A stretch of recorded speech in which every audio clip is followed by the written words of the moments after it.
The Anthem will not be controlled. The terrible cataclysm which was unleashed that day destroyed Freemark, destroyed the Dominion, destroyed everything. Welcome to Anthem, welcome to Waffling On, and welcome to the NHZ Content Channel. Now for the foreseeable future, we're bringing you the latest news, reviews and playthroughs in different games. Today's episode is about Anthem and our first thoughts and feelings on the game after a short time of playing it. So, I'm Waffleman, and I'm here with that ginger you know. Hello. And we're here to talk to you about our experience with Anthem for the first 10 levels. So, after playing through levels, how did we feel? Well, I've played the game for a bit now. It seems quite good. I quite like the game. I know everyone else seems to be ripping this game a new one, but well, let us explain it.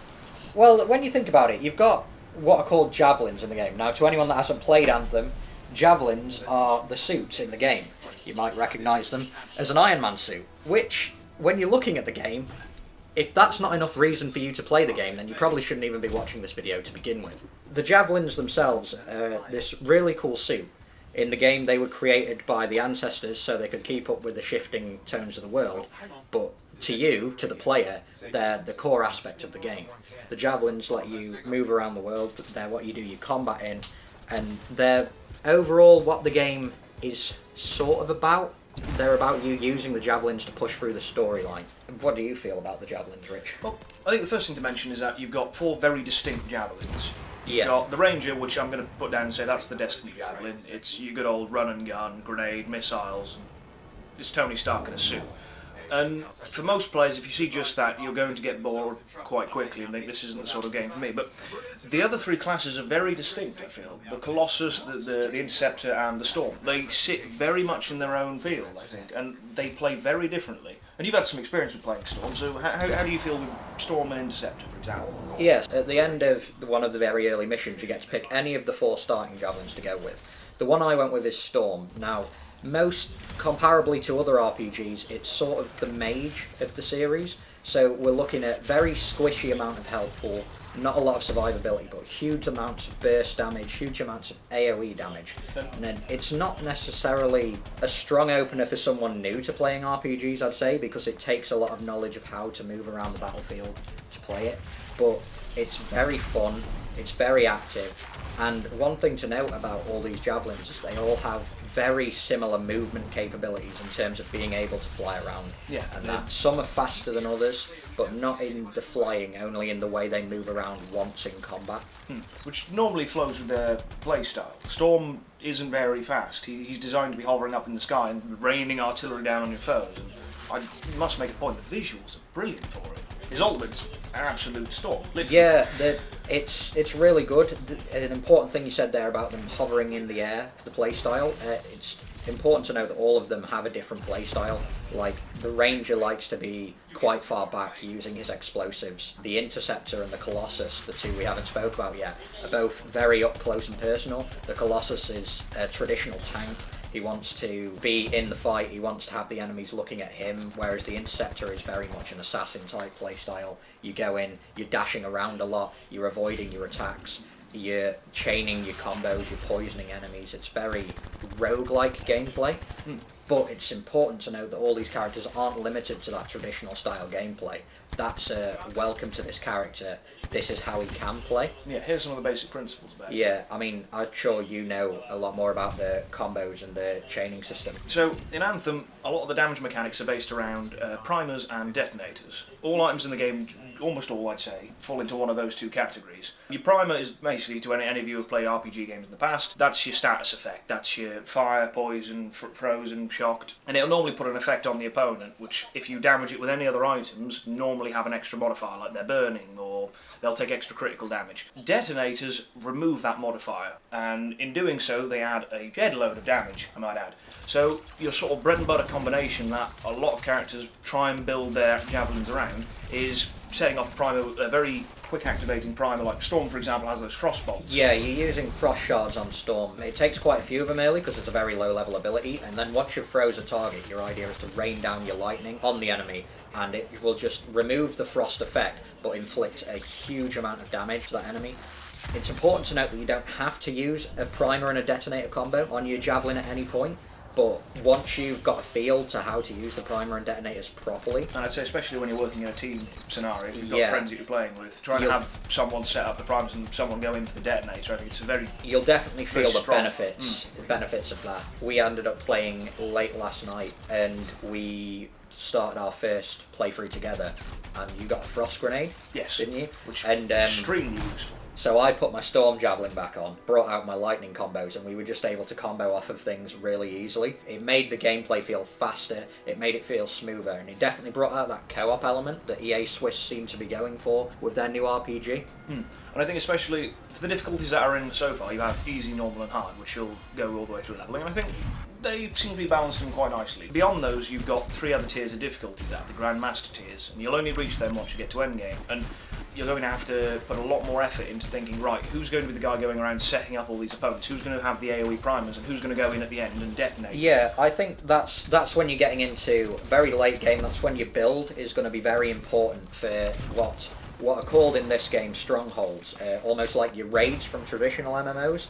We're going to be going in. You're going to have specific roles played by each character in order to most effectively take out the bosses, and I'm assuming the higher these difficulties go on these strongholds, the more mechanics you're going to have to embrace, the more you're going to have to work together as a team. The more of a specific field you're going to have to fill with your character. You're going to have to be able to push through it together. Now, it's important to note that with all of this complexity to the combat, it does feel very smooth. The gameplay, when you're thinking, oh, you're flying around, you're dodging with these jetpacks, how can that possibly work well in combat at the same time?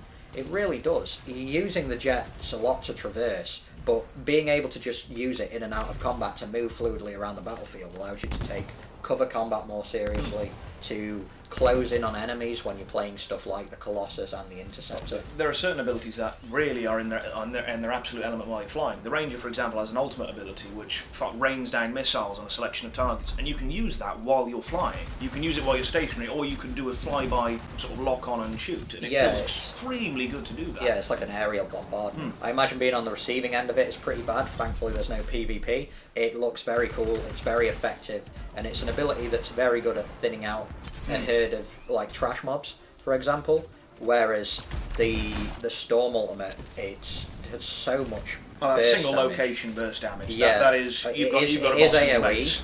It is AoE, but it's targeted and it's huge damage numbers. So you're going to want to be using this sort of ability on your boss mobs, your elite mobs.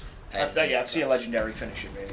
Yeah, definitely. And How to chunk a strong that's mob. something we could talk about as well, is the enemy variety that we've come across at the minute. It's a lot of the early games seem to be dominated by a faction called the Scar, which are insects. Yeah, they're like a lot insects. of weird ants that all piled together to make humanoid creatures. And we've seen a lot of wildlife in there. The very first mission, you see some passive wildlife, and if you kill what are called rabbits in it, you get a very nice arc in the story where your Cypher, these are the people that talk to you in your heads-up display, he starts almost taking the piss out of you for killing this rabbit, and as you're going along in the mission, they're playing on it.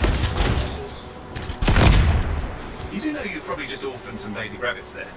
Bad mood today. This could be their nesting area. Shouldn't be a problem for the mighty rabbit killer. Rolling. What they've been doing is growling. Something biological, that's all I can say for sure. And I hope it's not the rabbit overlord. What's happening in I there? think that says a lot to how they're running the story. Yeah, it's little things. Yeah. One of them, for example, when we went into Tyrant Mine, I won't go into detail about what occurs in there, but to begin with, I went and had a talk to the person who was overseeing this mission, and he talked to me about what was going on in it. Now, my friend John didn't, so when we both went into it, he was talking to me about like what we'd already discussed in the briefing. Meanwhile, he was insulting John for not turning up to the briefing at all. Yeah, it was quite an interesting change as to how the characters interact with you depending on what actions you go into the game. Anyone familiar with a BioWare game will know that their story is very important to them. It's very interactive. And I know that at E3 a lot of people were kind of upset when they said they'd taken the romance out of the game. But I don't feel like it's taken a lot away from the storyline. You can definitely see areas with interactions with characters where they It should would have, be there. They Yeah. would have had it, and they probably were going to have it at one point, but probably felt it added too much to a cooperative it probably experience. didn't do anything mechanically for the game. I can't see where romance would have worked for Anthem, and I think that's why they didn't put it in. Nonetheless, you can still the characters do have a good bit of emotion to themselves anyway. They've all got a decent amount of depth to them. I mean, one of them's Boyle. Yeah. Brilliant. We found a very interesting thing really early on in the game. Was we found a character called Neeson Giles. He's someone that exists in the home base there, and we recognised the voice actor from him. And Hey, freelancer! Hey, I can't believe I'm talking to you. You're like the most badass freelancer in Fort Tarsis. upon googling who the voice actor was, it turned out to be one of our favourite characters from a TV series called Brooklyn Nine-Nine. No. Yeah, and we were just really impressed by that. So every time we're going back now, we're being pushed towards going to that character and trying to progress the trying to storyline progress it, along yeah. with him. And I think this is a good example of how media areas in the world, like television, music, and film, they're all starting to merge together. We've seen it in other games already, like things like the Marshmallow concert recently that went off in Fortnite is a big example of how media's converge. And I think that being able to recognise some of these big profile voice actors now Definitely. within games It's is actually another way to pull people into the story. Yeah, but it's showing how big the gaming industry is when there are so many people from other areas of media that want to have themselves in it. It shows just how large it is in comparison to what it once was. Yeah, it's definitely a nice change of pace to see it expanding out and moving forward, and it's showing a lot of promise. And there's a lot of things coming up in games that I think we're going to get really excited about as we move on. If something as little as a voice actor can entertain us so much, what are the future going to hold for other people? Definitely. So talking about how the characters in the game have made an impression on you, how is the story unfolding to you? How you feel that's going?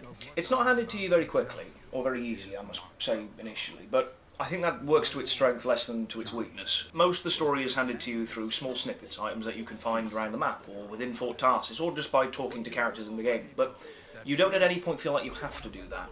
And I'm quite a fan of story-driven games, and I like going out there myself and finding out all the bits about this world. But it's delivered in such a way where you don't have to if you don't want to. If you just want to get in there, get in your Iron Man suit and go, you can do that. You don't really have to set foot into Fort Tarsis, or barely at all, to get all the content that you need to go out there and fight things. And yet, there's plenty of it there for someone who does want to go around and pick up all these small pieces. There are things you can add to your codex in Fort Tarsis that give you small information about random things, like for some reason everyone hates pickles, and I don't know why everyone hates pickles, but there's a lot of references to pickles. Yeah, for some reason, the way the story's delivered in it, the backstory, albeit, is it's very similar to me as the Souls series. Now, anyone who's familiar with the Souls series, games like Dark Souls and Bloodborne, the lore from those games is actually very expansive, but it's not given to you in the game. You have to go out and look for it in things like item descriptions. In Anthem, it's quite similar in that the backstory for the game, for most of it, that isn't relevant to the main storyline, can be found in documents and archives. And actually there are like interactions in main locations, aren't there, in the map, where you can go and find backstory on specific monuments and locations and what they were in the past and what roles they had. And I think that's a very nice way of giving the option, rather than forcing stories down the player's throat, who may be getting this as a fun game to play with their friends. Some people may be getting it from their love of BioWare and the way they tell their stories, because Dragon Age and Mass Effect both had very good stories for the most part. And there's plenty of it there, and when you start reading through it, the world itself becomes a lot more alive, because you're looking at these monuments and these old relics, and you're thinking, this isn't just put here because it looks nice. That was so-and-so a place from 200 years ago in this fight. You know that now, because they told you that. But they've only told you that because you've gone and found it. And so there's a bit of a reward aspect to anyone who goes out there, and you find some of these small encampments, or the top of this small tower, and there'll be a manuscript there or something, and it'll just tell you a small snippet of what's occurred there, and it'll just make you want to go, well, what else has happened here? Where else can I find more information? Yeah, and the beauty about all of this is that if you don't want to do that and you want to just fly around in your javelin and kill whatever you find, all these interesting looking enemies like wyverns and the Scar that we mentioned earlier, and all of the other great creatures that I haven't had a lot of time to learn all the names of yet because there's that many of them, you can just fly around and enjoy the look of the world and enjoy the mechanics of the game.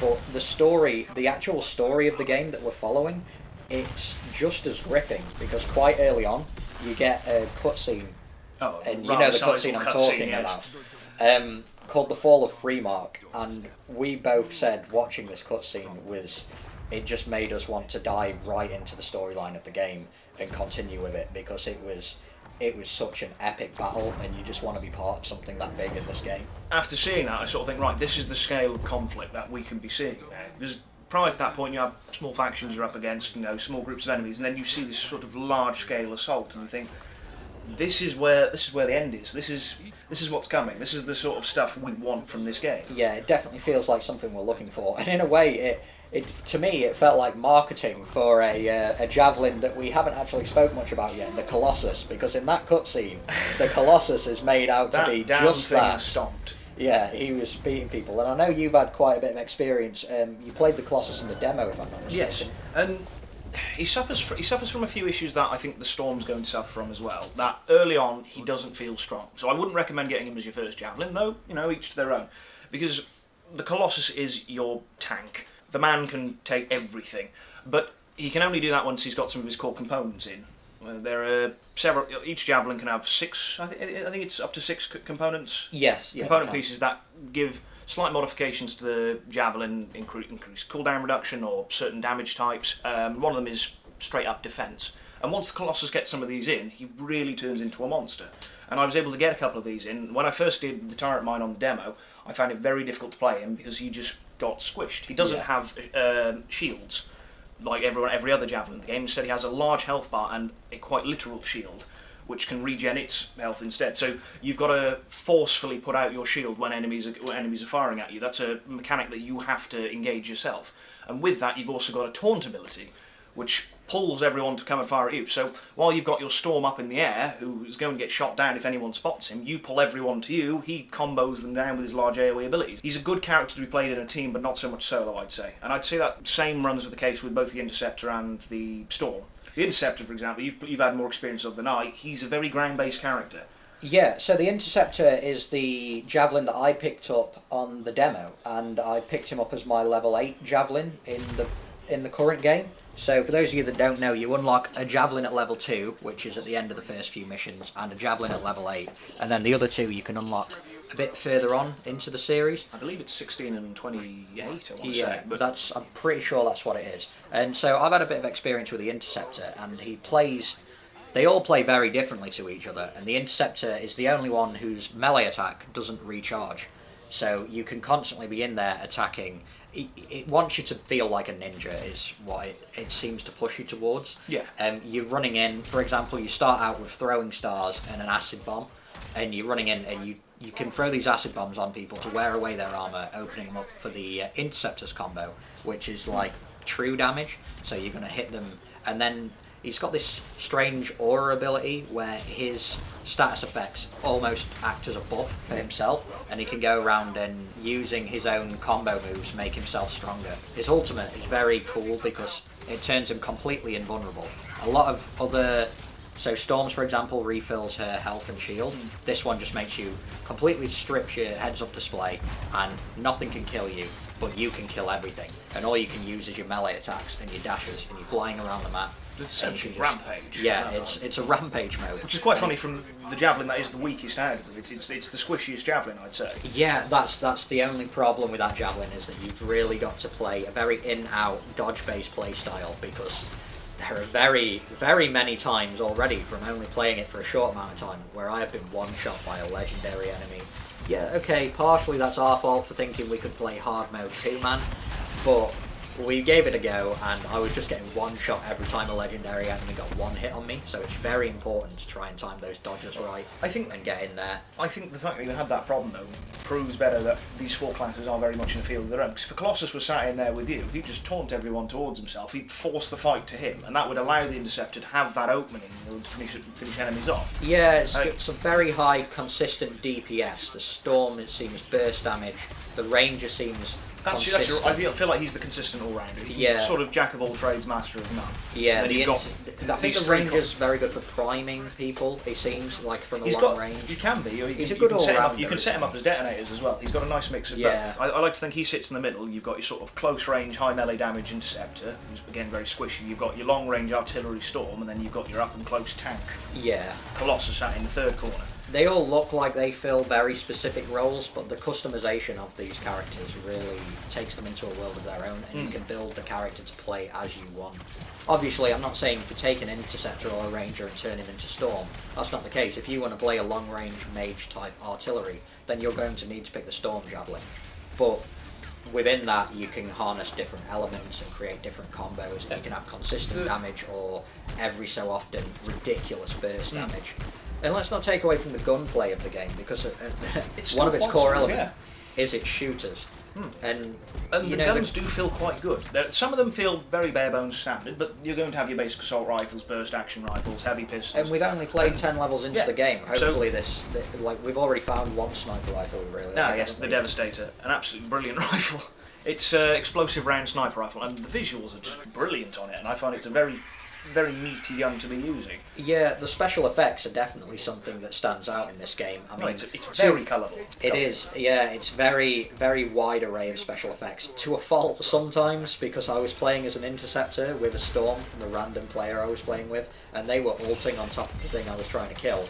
And its ult creates so many special effects that I couldn't see You where I can't was. see what you're doing, yeah. And so then this legendary Scorpion that I was killing just turned around and one-shot me, but I couldn't even see it attack me because of the special effects. I think that's definitely one area that they could probably improve, and that's having a slightly more solid heads-up display and a bit of a better visual feedback from where you're getting shot from. I think in the chaos of the fights that can occur in that game, sometimes it's a little bit convoluted and you're not too sure what's going to get you murdered. Yeah, definitely. But that's a small thing, and I'm hoping that they can pick up on that, and that could be in an update in the future.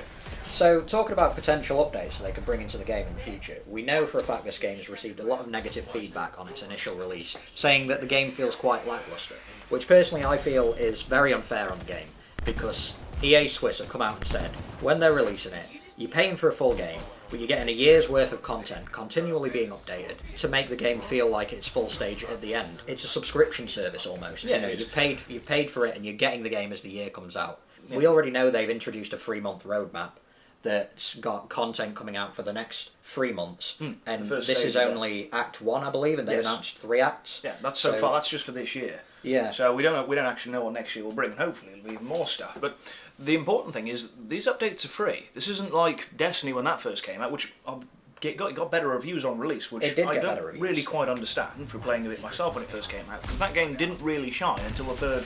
I'd say until the third DLC came out, really, which wasn't included in the expansion pass. And it didn't really have any unique hallmarks to it. Do you know what I mean? It's come from a blend of Call of Duty and Halo, and it was mashed together, and everyone was like, "Oh yeah, this game's really fun," but it didn't have that unique shine, like say for example, flying around in a javelin. I think it got what it did because at the time it came out, it was pretty new on consoles. I mean, loot shooters have been a thing for ages on PC. Warframe, for example, I've been playing that for years now. And that's really been able to put itself as a statement of the absolute top of what a loot shooter can be.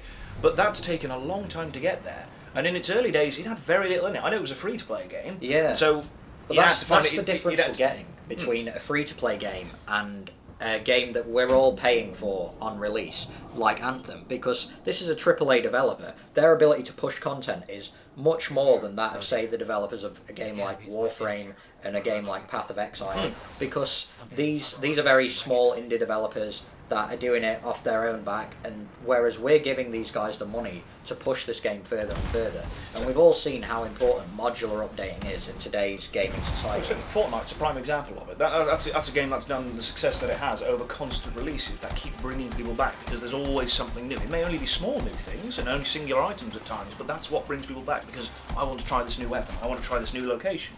And then each season they always bring out large scale map changes, and you can't expect a game to do well nowadays on just an initial release. You've got to keep that content rolling. And so if you release all of your cards in one go at the start, you'll get a nice release, but then you won't have any content to follow it through with. And so with Anthem, they've definitely scaled back a bit of their stuff just so they can have that constant release and keep people coming back to the game, because that's what's going to keep people playing it. It's what's going to keep the server up and the development going. Yeah, it's all about holding your player base nowadays, and battle royales at the minute are very dominant force in the scene, and the way they're coming onto it is with consistent updating, just people wanting to come back for more and more new content and new gameplay. It makes the game feel fresh. And if this game was to release with its full content, we would all be like, oh yeah, look, this is another Dragon Age. It's awesome. We're playing it for this long. Oh, we've completed it now. Yeah, game over, that's it. We've got to wait for the DLC for a little bit of replayability, but we're not going to get a lot of replayability out of it because we've already completed it and not much is going to change if we play it again. Whereas if you stopped playing Anthem, you could come back to it in a year and it could be a completely different game because they're releasing so much different stuff. Well, the first 3 months, in the first act, we've got several new events coming up. Yeah, I believe in the second month we've got a new stronghold coming up. Out of the 3 that are already there, there's a 4th one coming in April, I believe. And then following that in May, there's Cataclysms, which is some very large-scale world events that they haven't really touched up upon. They give us a small hint of what it would be like at the end of the demo, but even that was just sort of scratching the surface, really. Yeah, so they're really bigging this up to be quite a sizable thing, and I'm looking forward to May.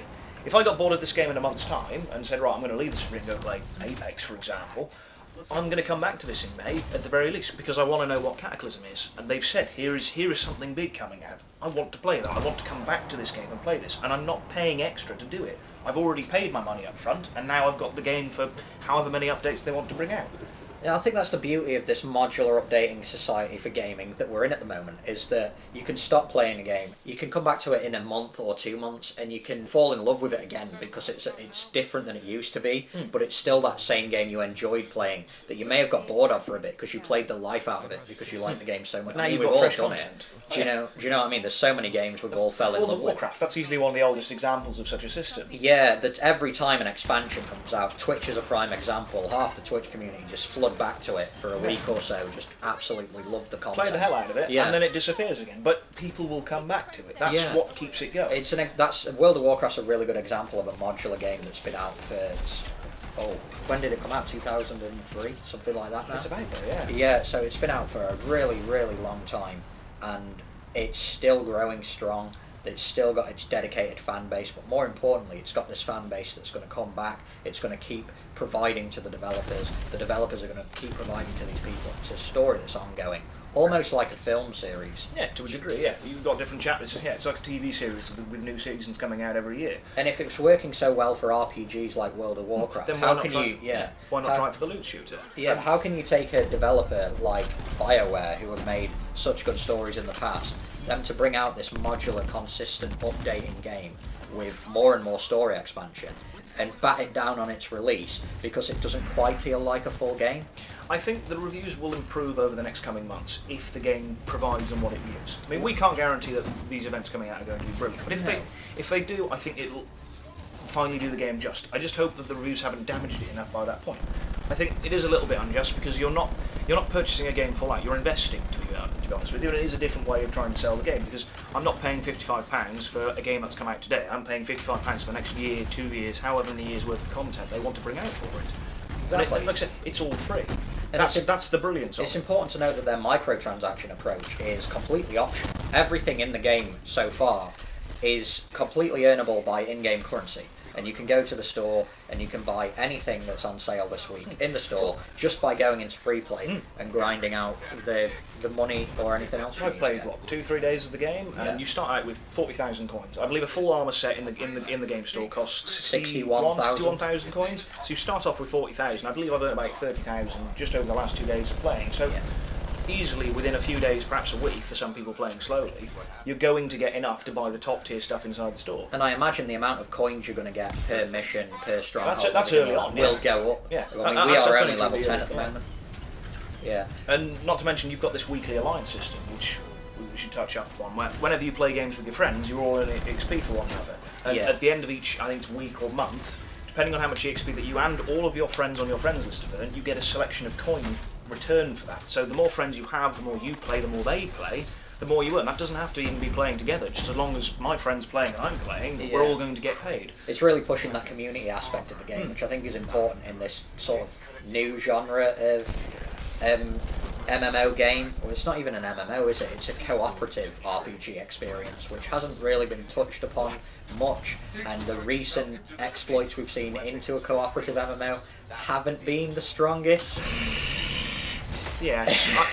For this game to get the reviews that it did, I think, especially in a post-Fallout universe, I think it is unjust from playing 76, a game that was marketed as a AAA release and should have been a full game on release, and since has been very quiet on any future development whatsoever. It does not seem like a strong prospect of this No, genre it isn't. whatsoever. And maybe that's another part in pushing towards why this game's got bad reviews, just because the genre is really shunned. For example, Yeah. battle royales are You know, all really hyped up at the minute because battle royales are the thing. They're the chic. Everyone loves a battle royale. Apex. I don't know if it was in EA's best intention or not to bring that game out just before Anthem's release. I mean, I can see how they would bring it out because it's a PvP only game. And this is a next to a PvE PvE only only game. Yeah, so from that perspective it works. However, I think it stole a lot of the thunder from Anthem because everyone went, well, why buy this when you can go play this for free? And a lot of people that would have quite comfortably played either, like ourselves, would just jump straight onto Apex because that's going to fill the void of I need something to play for a while. Yeah. It's certainly going to kill Fortnite, but Oh, well, for anyone, that's a discussion for a different time. for anyone over 12 years old, anyway. Yeah, that's a discussion for a different time anyway. So moving back on to Anthem, a big part of the game is the free play aspect of it. So free play, we spent a good couple of hours in free play last night after playing a good 4 hours of story or something to get up to a point where we were like, right, let's join up together and give this a go because the story is quite addictive.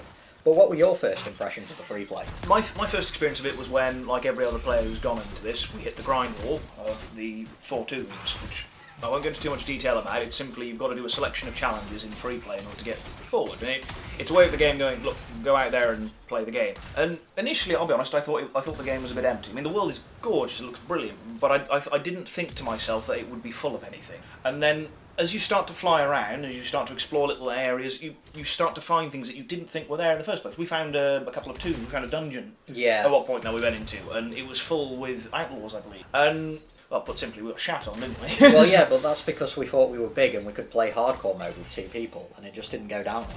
But I think the important thing to note is that the game looks empty because you spawn in, right, and you're on what they call a strider, which is what people use to travel around in this world, and you're in this giant open expanse, and it looks massive, but it isn't.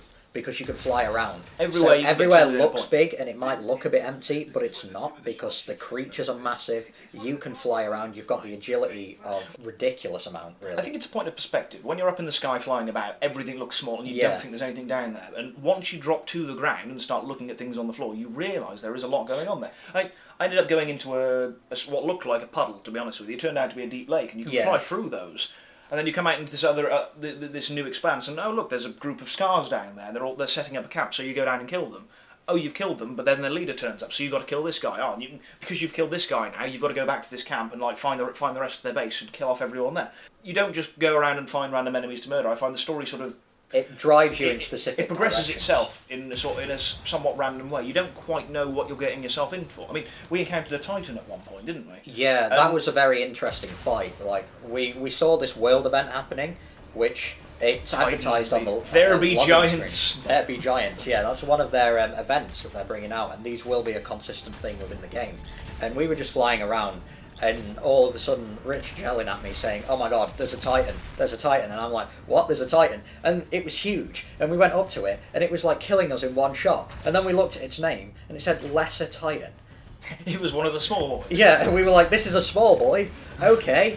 And then it took us about a good 5 minutes to kill, but it wasn't a boring 5 minutes because we had to move around. We had to. It wasn't just a cover-based bullet fire, and it wasn't just a bullet sponge. The character had weak points, and funnily enough, it's the age-old adage of shoot the glowy thing seems to work here too. Yeah. Whenever he went to use his abilities, you had a choice. Did you try and get away from his attacks and try and hide from it, or did you use that opportunity to shoot him while he was at his weakest? Because he was at his weakest while he was charging his abilities. Yeah, and he had a move set that you had to learn the move set, and the more you learnt it, the easier it was to fight against him. You start but learning if you messed up, it punished you straight off the bat. Again, that might have been because we were in hard mode, but I have a feeling that boy wouldn't have been easy to bring down. No, even I don't think so. on But that's normal. a good thing. And he was mechanically difficult, less so just being tanky. And I think that was definitely one of the things that I enjoyed most about it. There's nothing I hate more than just a game where an opponent's stronger just because he's tougher. Yeah, it wasn't hide behind a wall and fire 5,000 bullets.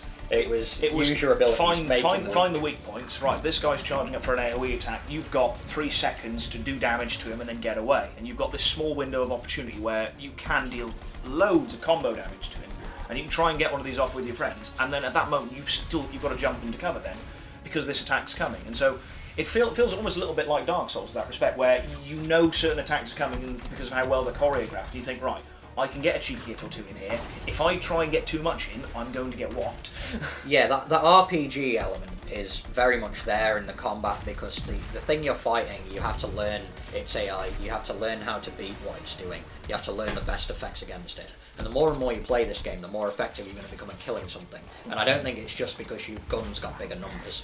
Do you know, like when I was playing things like Storm and Interceptor, I didn't want to use my guns that much because the abilities were so engaging, and the way it works is, don't get me wrong, if you don't use your gun, you're probably going to find you're doing nothing while your cooldowns are up and stuff like that. So it is a very core part of the game, but the abilities are just so engaging that you'll always be looking for the most opportune time to use them.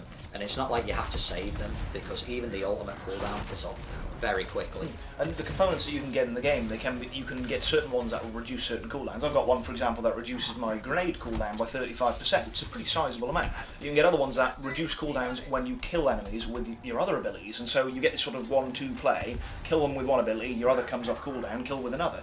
And I think this sort of very heavily mechanical-based gameplay isn't displayed better than in the Tyrant Mine, which was the Stronghold that we tried. Now, if you don't want to look into this and listen to this, then I reckon you skip right now.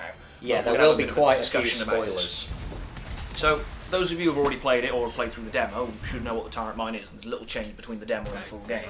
You start off fighting a rather nice selection of scars on 2 occasions, picking up fragments and some shaper relics. It's the standard. Giving you some of the core mechanics of the game raids that are currently in the game. It's going to show you how these are going to work, the objectives that are going to occur within the fight. It's a very nice intro to this sort of Well, thing. it is the first stronghold you get hold onto, and you can get it about level 8, level 9. It's just about, we've just about got it at the moment. So it's very mechanically simple, but considering how early in the game it is, I feel like that's the point. It's supposed to be going, look, here's an introduction into some of the end game stuff. We won't make it too complicated for you lest you turn away.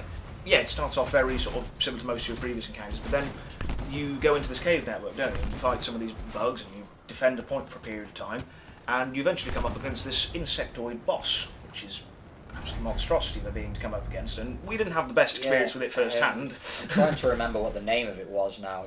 It was basically like a matriarch of the Scorpions, wasn't it? It was this huge spider scorpion type hybrid that just came out of nowhere from this pipe in the roof. And it wasn't just a standard shooter boss where, you know, you've got to hide behind cover and fire at it. It had stage mechanics, so you'd start fighting it, you'd do so much damage, it'd run off, and then 1,000 trash mobs would spawn. We had waves of trash mobs that we'd fight against, which really, that was more of a point for... In Path of Exile, you'd use it as the sort of flask regeneration. It was the equivalent of that in this. You used it for your ammo and health regen. Yeah, I mean, it's a waste good all your job. bullets on the boss, and then these smaller waves come in. It breaks up the fight a bit, yeah, which is good, and it also serves as a method of you being able to get your sort of regenerable bullets back. Yeah, I think it's a good job we had 4 players, because we had a bit of a sketchy start to that fight. It didn't go the smoothest out of everything we'd done in our first playthrough. But we got revived, and we carried on, and the fight was more and more fun. And you know, throughout this entire fight, we had our ultimates up several times, just showing you the cooldowns. It's not like use it as an opportune moment. It's like make the most out of it. Whenever it's up, you should really be using these abilities on cooldown because they're up so often. But this is the part we were talking about earlier, where Rich knew what the mine had ahead of it, and I didn't. So coming into this, I was like, oh, what's going on? And then this giant creature just fell down from the ceiling, and I was like, this is why I play RPG games, you know. This right here is one of the core components that makes me want to come in and play these games, is these big, oh my god moments. Look at this thing that I've got to overcome. And yeah, it's going to take you a while to take it down, but it's with smart play, not just constant play. Yeah. You've got several weak points on this opponent that you've all got to aim for, and it's no better than within this boss fight does it really show off the combo system there, I think. Yeah, it's really, really beneficial to get your combos off in this fight, because the health bar is massive. But it doesn't become massive if you're able to play these off. Yeah, the damage combos aren't massive. If you stand there and try and kill it with your assault rifle, you are going to be there for hours. But if you are playing this game and you are standing there trying to kill things with just your assault rifle, look at the ability screen, because you're playing the game wrong. Yeah. That's the best way That's to the put easiest it. way to put it. Yeah. And I found the combos quite easy to work with. They're very visually obvious when they work out. When someone's freezing, they're frozen literally over. frozen. And above every character's health, there's a little red triangle that shows that they've got a status effect on them. So without your friends having to communicate to you that they put a status on, you can see that on the enemies and you know which ones to fire your detonators at if you've got them. I mean, for that one, I put the frost grenade, so I could have a constant primer going on, and I just lobbed them all day. And once I chucked one of those down, without having to tell anyone, everyone's seen, right, that person's primed, I'm going to detonate that, and boom, massive damage. Yeah, and it's like with the AoE grenades, you just prime a load of trash mobs at once, and then a storm would just be able to throw down and lightning sweep up the lot. Sweep them up, and it feels very rewarding because you know that does a lot more damage in that sort of small 1-2 combination that you'd ever get with guns. Not that they're not effective, but you're more highly rewarded for not just having strong gear, but for having gear that works well together. And the fight's much more, it's faster the more efficient your team is. So the more you work together and the more damage you output because of that, the fight goes better and better. And I think that's a good example of why the cooperative in this game is important, and it's going to be really nice to make friends through it and play with them or play with your existing friends that already have the game. It's just such a solid co-op PvE experience that I haven't had in a long time, and I'm really enjoying it. And so I think in conclusion, the reviews this game's had so far are quite negative, and I do think that's quite unfair, and I really think people should wait until at least the Act 1, which ends at the end of May. Until at least that's out. Then you've got a good idea of what EA's bringing. I think then it'll be fair to give it a review because you'll have an idea of how it'll go on. And even then, they'll learn from their mistakes. And with it being procedurally generated game now, not procedurally generated, modular generation, it's coming out. They're going to be able to learn from any mistakes they make and push forward to make a better game. The longer it's out, I think they'll do well with that. I think if you're interested in just the mechanical side of the game at the moment, play it. It is a really fun game for what's there already. Yeah. If you're unsure about it, then I'm not going to push you to purchase it. I'd say wait until Cataclysm comes out in May, because that will have been the completion of the first act of 3 acts of this year. And if you see how much content's in that sort of first act set, you've got a better idea of what the next sort of 2 acts are going to bring out for it. And if that's enough content for you, then you'll feel more comfortable purchasing the game. And by that point, it'll probably drop down by a few pounds too, so it's a win-win. I feel like the game's got a really strong future ahead of it, and I'm really looking forward to carry on playing it and bringing out more videos to do with the game. Like, I know that I want to make videos based on each of the javelins in depth as to their combos once I reach max level. We'll certainly be bringing those out in the future once we get to that point. Keep an eye out for our gameplay videos if you want to see more hands-on rather than just the snippets you're seeing in this video. What the game's like and how it breaks down. You'll see some missions, you'll see some story. It's a really good game, and for the fans of BioWare's work anyway, I think you shouldn't pass it up because it definitely feels like a BioWare game, and the nice new cooperative twist on it is something I'm very welcome to, and I hope they carry on with this game for a long time because I'm really enjoying it. I think we'll leave it there then. Okay, thanks for listening, and we'll see you next time.